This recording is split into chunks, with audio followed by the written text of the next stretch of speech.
Yeah, those are. Sorry. I'll take it serious now. No chance. No chance. What a start, huh? I know. The Corona times. Oh, okay. I think this is all the people that kept up with the season tickets, kept up with supporting really the club and cool. everything. So they put everybody's name up here. You're never alone. I love that. Everybody kind of has a piece. Special This interest. is the main entrance. Here we have my Danish isn't good enough to read that. I know. About that. But I'm thinking, like, maybe this is a part of the overall plan that they put together to reestablish the club more this way. Yeah, some of the big tifos that they've done. That's what I'm looking forward to the most, is the crowd. Yeah, that'll be a big. No way.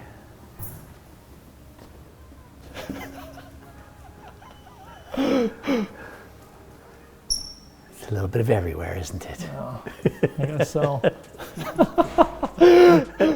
Must have been this summer, huh? Yeah, the summer holiday. I think Yeah. that was June.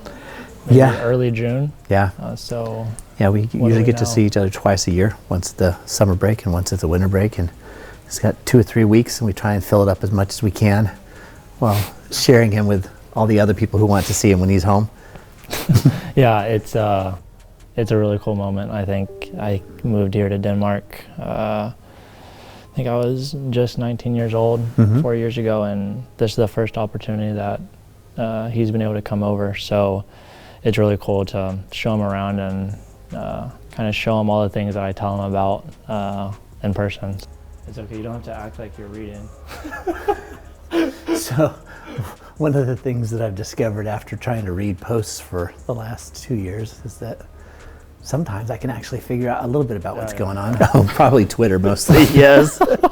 Yeah, when Christian first signed his contract, I remember I just kind of posted a couple things out there, and one of the guys out there is like, "Who are you and how are you related to Christian Cappis?" And I was like, I told him, and so he struck up a conversation, and we kind of went back and forth for a little bit, and then some other people got involved, and it wasn't long before I stopped thinking of myself just as a father of a player and started thinking of myself as a fan, because they kind of got me involved in kind of everything that they think and do and that they're passionate about, and I was like, I like what we're doing here. And so, it's like, surprise, surprise, Facebook was my thing, right? So, but on the Twitter side of things is where all the Brøndby information was, so I kind of went over there. And I think he's always been very supportive. As a dad, I think anybody would be. I can't remember when it was. I think my wife we might have been looking randomly one day, and kind of one thing led to another, and we were just looking through all of his tweets, and each one growing in likes and retweets, and we're like, what is happening here? But yeah, of course it's great to see kind of the culture here kind of embrace him and my family, and it's been really cool to see from at least my perspective as well. That's good. Yeah, the way it was meant to be. Gets a little bit cold, doesn't it? It does. But like, you don't cancel games, you just work around it. See, that's what you used to always say. Like in Texas, they'll cancel a game if someone spits on the field. Yeah. It rains a little bit and it's over. And here, you just shovel it off and you get on with it. No, you just keep going. I love that. Yeah, it's a cool moment for me, because it's something that I worked for my whole life, and that moment where I was able to turn professional and come here, it was a moment that they weren't able to see. So to kind of have him, but hopefully the rest of my family one day come over and see it for real is something that I'm very proud of. Being able to come and do this is that he's all along, since he moved over here, said, I want you to come when I feel like I'm ready to show you something, right? And so his play has improved, and his, the competitive level that he's at has improved, and now he's got a club that's, also representative at the highest level of football. So, like, to actually kind of come and see that all come together after the path that we know that he's been on, that's what really makes it a super cool moment. Like, and then the fans here, they kind of make it, that one extra bit of special.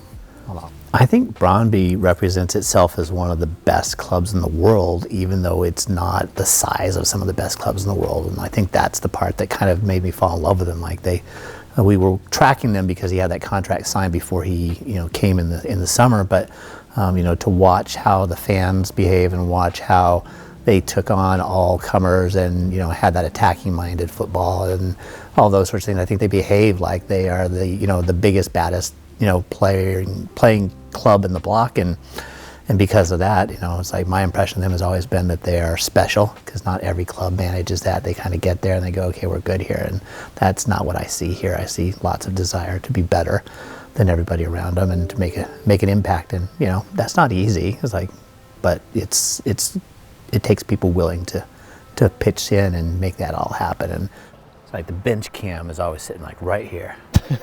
For the goals? For the goals, the celebrations, yeah. It's a huge club. There's expectations, which as a player you like. There's pressure. The players are a great group of players, but also off the pitch we get along really well. So it's really enjoyable being here. That was well done. But yeah. Kusko? How are you? I'm good. How are you? I'm doing very well. Oh, Welcome to Denmark. what are you Thank doing? you very much. Kevin? Hey, Kevin. How are you? Nice to meet you. Good to meet you too. Pleasure. First time in Denmark. First time, yep. What do you think about it? I love it so far. Love I it. got here today, so. Pictures, everything. Oh yeah, of course. I mean, how am I going to embarrass you if I don't have pictures? Yeah, of course. Oh, you cleaned it up, huh? Yeah, it was very Oh, is that it? Cleaned it up. I love that. I got the true picture now. Now it's not a surprise. Look at all the other guys talking. It's not a surprise to me, right? It's just chaos. Not at all. Not at all. I remember his bedroom.